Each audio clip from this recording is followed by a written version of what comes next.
Agora, se nós formos resolver essa integral de x ao quadrado menos 16, nós já vimos que não é a 4. Não é essa propriedade aqui. Descarta. Então é a 13, porque na 13 ela é igual, é bem parecida, né? Mas o desapercebido vai dizer assim, que ela é igual ou desapercebida. Nós temos um problema bem sério aqui, né? Nós temos que ela é mais, e aqui nós temos que ela é menos. E isso é um problema. Porque lá eu tenho mais, aqui eu tenho menos. É um problema sério, né? Porque se eu tenho menos, eu tenho uma possibilidade do meu denominador ficar zero aqui. E aqui o meu denominador nunca vai ser zero. Então nós temos um problema. Nós temos uma função racional. O que é uma função racional, professor? É uma função onde eu tenho uma divisão, né? E nós precisamos integrar ela. Nós não temos nada na tabela para integrar ela, porque a 4 ou a 13, que seria a solução, não funciona. Então, nesse caso, quando nós temos uma função racional envolvendo polinômios, eu já vou definir tudo isso, nós vamos usar uma técnica chamada de decomposição em frações parciais. O que consiste nisso? Tá? O que consiste isso? É decompor a fração em uma soma de frações. Foi o que vocês fizeram na pré-aula, né? Na pré-aula vocês fizeram isso. Quem assistiu o vídeo da pré-aula, os 2 vídeos da pré-aula, viram isso. Eu coloquei aquele vídeo do professor Eduardo, né, falando de soma de frações, porque eu sei que tem gente que tem problema de somar fração ainda. E aqui nós vamos precisar ter bem claro como se soma frações. Tá. Então, nós vamos ter que pegar aquela fração e decompor ela em uma soma. O que é decompor? Abrir ela numa soma. Pegar, por exemplo, 5. Como é que eu vou decompor o número 5 em uma soma? Ele pode ser 2 mais 3. Isso é uma decomposição do 5. Mas também pode ser 4 e 1. É outra decomposição. Por que a gente vai decompor numa soma? Porque a soma, se eu tenho a integral de uma soma, a integral de uma soma é a soma de integrais. Né? Então, para decompor uma fração, né, por exemplo, se eu tenho, vou pegar, acho que eu tinha dado um exemplo de 17 por 35, se eu não me engano, né? Se eu quero somar, se eu quero essa fração, eu quero decompor essa fração numa soma, eu sei que uma fração vai ter o denominador 5 e a outra fração vai ter o denominador 7. Por que isso? Porque 5 vezes 7 dá 35. Então, nós vamos pegar o denominador e decompor ele em fatores. Em fatores irredutíveis, ou fatores primos, como se diz. Então, tá. Então, para eu decompor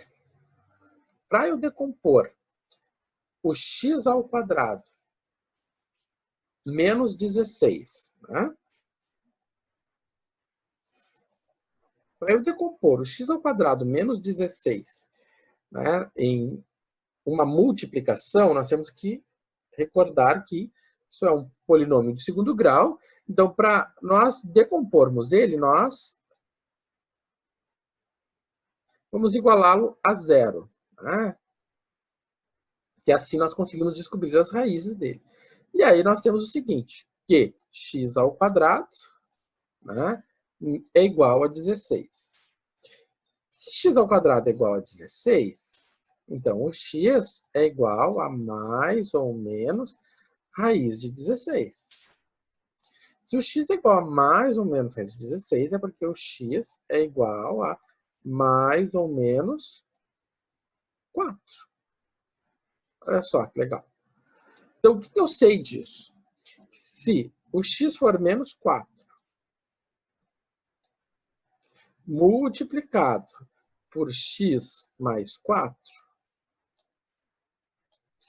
se eu fizer essa multiplicação, quanto é que vai dar? X ao quadrado menos 16. Então, se eu faço essa continha aqui, eu vou ter isso. Então, essa aqui é uma forma de nós fatorarmos o polinômio. Então, quando nós temos um denominador, que é um polinômio, nós temos que fatorar o polinômio. E uma forma de fatorar é descobrir as raízes do polinômio. Então, aqui nós descobrimos as raízes do polinômio e nós escrevemos, então, o polinômio na forma de fatores. Tá? Que é o que nós vamos ter no próximo slide.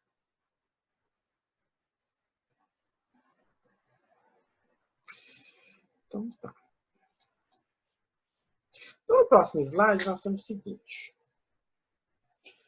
Então, isso aqui eu já tinha falado. Então, o que eu sei? Que 1 sobre x ao quadrado menos 16 é igual a 1 sobre x menos 4, x mais 4. Tá, então, o que nós estávamos naquele exemplinho, né? Eu tinha o 17 sobre 35. E aí, vocês tinham o seguinte, vocês tinham que um era 7 e outro era 5. Ah, mas o senhor tinha escrito antes 5 e 7. Não faz diferença nenhuma. Então, nosso objetivo agora é saber quem é esse numerador e quem é esse numerador. Lá na pré-aula, quando a gente fez esse exercício, eu fiz um exercício bem parecido com vocês lá na pré-aula. Lá na pré-aula, eu tinha dado uma condição, se não me engano, A mais B era igual a 3. 5, não é? E aí vocês conseguiram determinar o A e o B. É necessário ter uma outra informação sobre A e B para descobrir quem é o A e B, né? Então, aqui é mais ou menos, segue a mesma lógica. Então, o que acontece? Se eu sei que o 35 ele é 7 vezes 5, né? Então eu vou ter a fração como... Posso escrever essa fração como uma soma, né? Posso escrever como uma soma, na qual eu tenho uma fração cujo denominador é 7 e uma outra fração cujo denominador é 5. É o que acontece aqui. Então, eu vou ter uma fração onde o denominador é x menos 4 e uma outra fração cujo denominador é x mais 4. Olha só que legal. E aí, nosso objetivo é determinar os numeradores. Bom, dessa maneira, o que nós vamos ter? O que nós vamos ter? O telefone tinha que tocar agora. Nós vamos ter que somar isso aqui. Vou somar. Como é que eu faço essa soma de fração? Muito simples. Né? Soma direto, soma o lado direito da fração. Muito, muito, muito simples, né? O que o professor Eduardo explicou para vocês lá? Que se eu faço esse vezes esse, né? Aí eu vou multiplicar o A vezes x mais 4 e o B vezes x menos 4. É o que está aqui, né? Muito bom. Então, agora o que acontece? Os meus denominadores são iguais. Os denominadores são iguais. Se os denominadores são iguais, eles não interessam. Interessa apenas o numerador. E o que interessa no numerador? O que interessa no numerador? Descobrir quem é o A e descobrir quem é o B. É isso que interessa no numerador. Quem é A e quem é B. Então, agora o nosso foco é o numerador.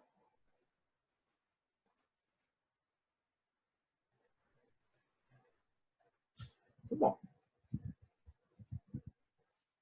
Então, se o meu foco agora é o numerador, o que nós vamos fazer? Bom, questão é chutar valores para x. Podemos chutar valores para x de maneira a descobrir o a e o b. E aí vem a pergunta, professor, eu posso chutar qualquer valor? Pode chutar qualquer valor. Se pode chutar qualquer valor, eu posso chutar x igual a 4? Né? Posso chutar x igual a 4? Posso. Por que eu vou chutar x igual a 4? Eu vou chutar x igual a 4.000. Ou raiz de 40. Ou π elevado a 4. Porque é mais fácil chutar x igual a 4. Porque quando eu chuto x igual a 4, o que vai acontecer? 4 menos 4 vai zerar. Vai me sobrar apenas o a. O b vai embora. E aí eu vou ficar o quê? Com 1 igual a 8a. Dessa maneira, o a é igual a 1/8. Né? Então, nós já descobrimos o a, mas descobrimos tudo? Não, tem que descobrir quem é o b. Como é que eu vou descobrir quem é o b? Eu vou dizer que o meu x é igual a menos 4. Por que eu vou dizer que é x é menos 4?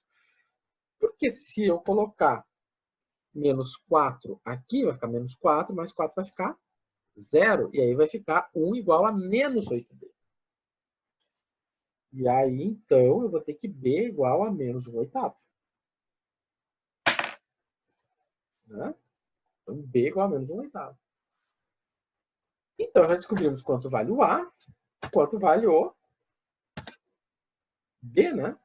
Então, no lugar do a, eu vou botar 1/8. No lugar do b, eu vou colocar menos 1/8. Simples assim. Então, se eu já sei que aquela fração do meu lado esquerdo corresponde àquela soma de frações do meu lado direito, então eu posso resolver essa integral. Então, no lugar de dx, melhor, no lugar de 1 sobre x ao quadrado menos 1, eu vou escrever isso aqui, que é uma soma de frações. Eu tenho uma integral de uma soma. Se eu tenho a integral de uma soma, eu tenho a soma de integrais. Né? 1/8 é constante, sai para fora, ou menos 1/8 é constante, sai para fora.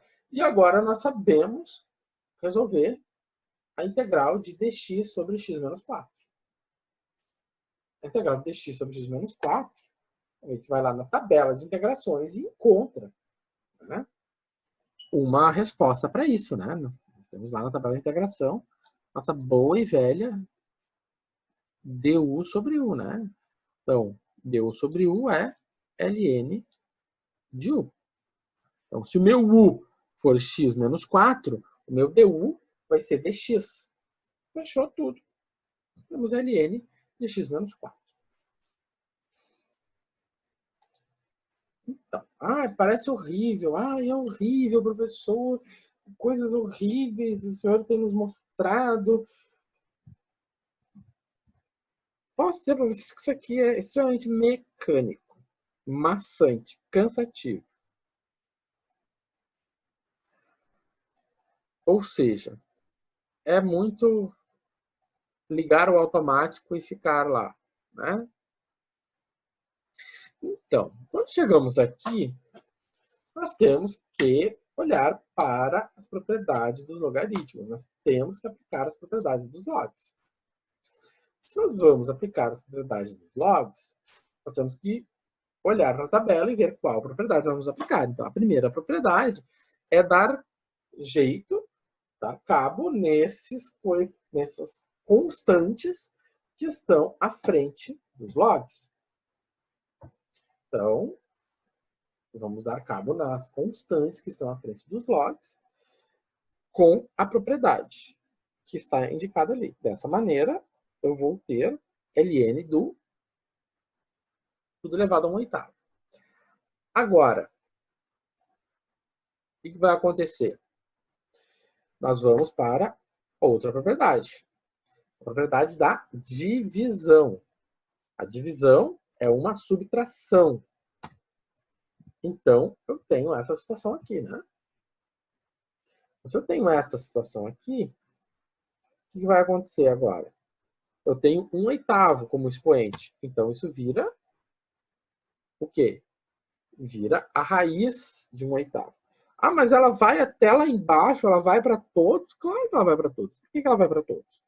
Porque ela é comum para todos, né? Se você tem x menos 4 elevado a 1/8 dividido por x mais 4 elevado a 1/8, é a mesma coisa que você ter um módulozão de tudo, né? X menos 4 sobre x mais 4 elevado a 1/8. Portanto, é a mesma coisa que tomar a raiz oitava, né, de x menos 4 sobre x mais 4. E é isso, gente. Sem mistério nenhum.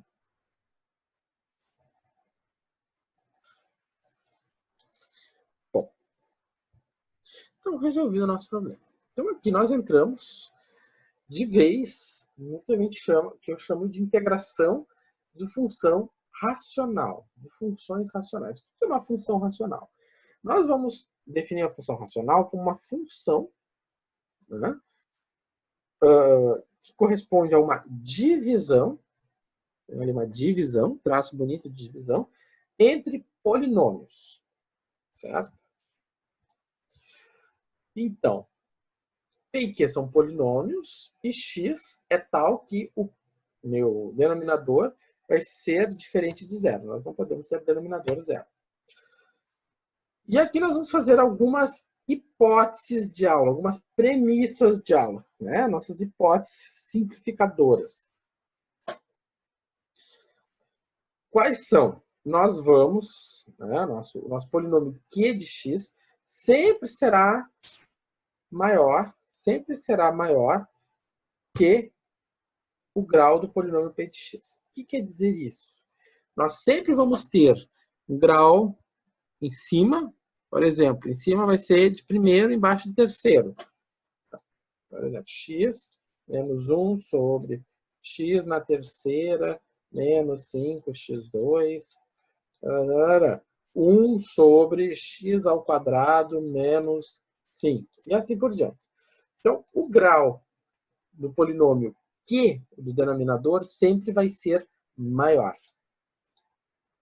A segunda situação é que o polinômio Q, no nosso caso, né, e eu estou usando ali a palavra mágica, aquela palavra consoladora, aquela palavra que traz conforto, né, que é o sempre.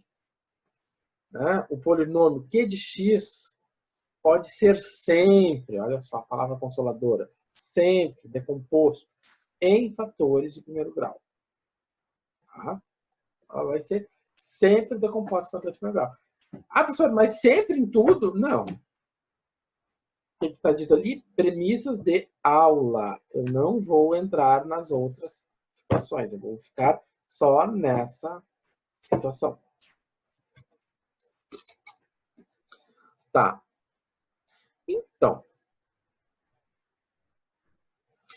outra coisa. O que nós sabemos lá do colégio? Né? Lá a gente sabe que se eu tenho x ao quadrado menos 5x mais 6, eu posso decompor esse polinômio em fatores de primeiro grau. Né? Ou seja, eu vou ter x menos 2 é um fator de primeiro grau, x menos 3 é um fator de segundo grau.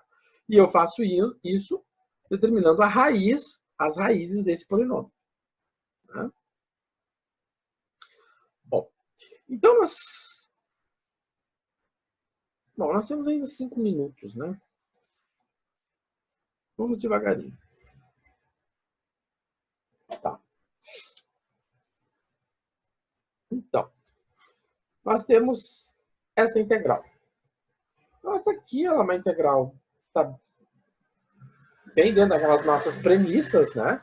Primeiro, porque o denominador tem grau maior que o numerador, dentro daquilo que nós temos. O meu denominador vai ser decomposto em funções de primeiro grau, em polinômios de primeiro grau, e vamos fazer isso. Então, para decompor o meu denominador em fatores de primeiro grau, nós vamos ter que aplicar a nossa velha e boa amiguinha fórmula de Bhaskara, né? Sim, tem Bhaskara. Ai, que coisa horrível, professor, para resolver a integral tem que fazer uma Bhaskara. Sim, tem que fazer uma Bhaskara. Né? O aluno sempre é apavorado com integral, com Bhaskara. Mais 2 igual a 0. Então, aí como é que fica? Então, meu x é igual, né? Menos 3 dá 3, mais quem? 9 menos 8, que dá 1, dividido por 2. 3 mais 1 dá 4, que divide 2, dá 2. 3 menos 1 dá 2, que divide 2, dá 1. Então, um x é 2, o outro x é 1. Então, dessa maneira, eu vou ter a decomposição em x menos 1 e x menos 2. Sempre com o sinal trocado. Né? Sempre com o sinal trocado. Ok. Então, dessa maneira, né, nós vamos agora escrever essa fração aqui em uma soma de frações. Então, nosso objetivo agora é determinar o A e o B, né? Determinar o A e o B de forma que nós possamos terminar a integral. Bom, e aí, então, eu já falei isso para vocês, já mostrei como você faz, né? Vocês já fizeram na pré-aula. Então, agora, o que se faz? Soma o lado direito. Fazendo a soma de frações do meu lado direito, eu tenho A vezes x menos 2 e B vezes x menos 1. Denominadores iguais, ficamos apenas com os numeradores. Ficando apenas com os numeradores, agora o que nós vamos fazer? Vamos descobrir quem é o A e quem é o B. Para isso, eu vou supor o meu x igual a 2. Supondo x igual a 2, eu vou descobrir o B, né? Então, 2 menos 2, 0. E o meu B vai ser 2. Se o meu x for 1, então vai ficar 1 aqui, né? O meu 1, 1 menos 1, 0. Então, vai ficar 1 A vezes menos 1, né? Porque 1 menos 2 é menos 1. E 1 menos 1, 0. Desta maneira, o meu A é igual a menos 1. Ok? Bom, então, meu B é 2 e o meu A é menos 1. Ah, professor, mas eu escolhi... Aqui eu já tinha dado o A e o B, né? Mas, às vezes, pode acontecer o seguinte, de você ter escolhido para o denominador do A, x menos 2, e para o denominador do B, x menos 1. Aí, a escolha, cada um, né? Vocês vão ter as escolhas de vocês. Mas os valores, os correspondentes numeradores terão que ser iguais. Tá? Então, o numerador do x menos 2 tem que ser do x menos 2 tem que ser 2. E o numerador do denominador x menos 1 tem que ser menos 1. Bom, então, dessa maneira, nós temos que essa fração ela pode ser decomposta nessa soma. Se ela pode ser decomposta nessa soma, nós vamos ter essa soma, essa integral de somas, essa soma de integrais. As constantes elas saem para fora e nós vamos, então, ter a integral do logaritmo. Ah, professor, sempre vai ser a integral do logaritmo? Na atual conjuntura que nós temos, sim. Nós não vamos sair disso. Tá? E aí, então, ficamos com a integral do log. Bom, agora é aplicar as propriedades do log. Né? Então, primeiro, eu tenho menos logaritmo. Se eu tenho menos logaritmo, eu vou pegar a propriedade do menos log. O menos log e depois a propriedade da multiplicação. Então, se eu tenho menos log, eu vou ficar 1 sobre x menos 1. Né? Estou pegando essa propriedade aqui. E se eu tenho 2 elevado, se eu tenho 2, esse 2 vai ser elevado.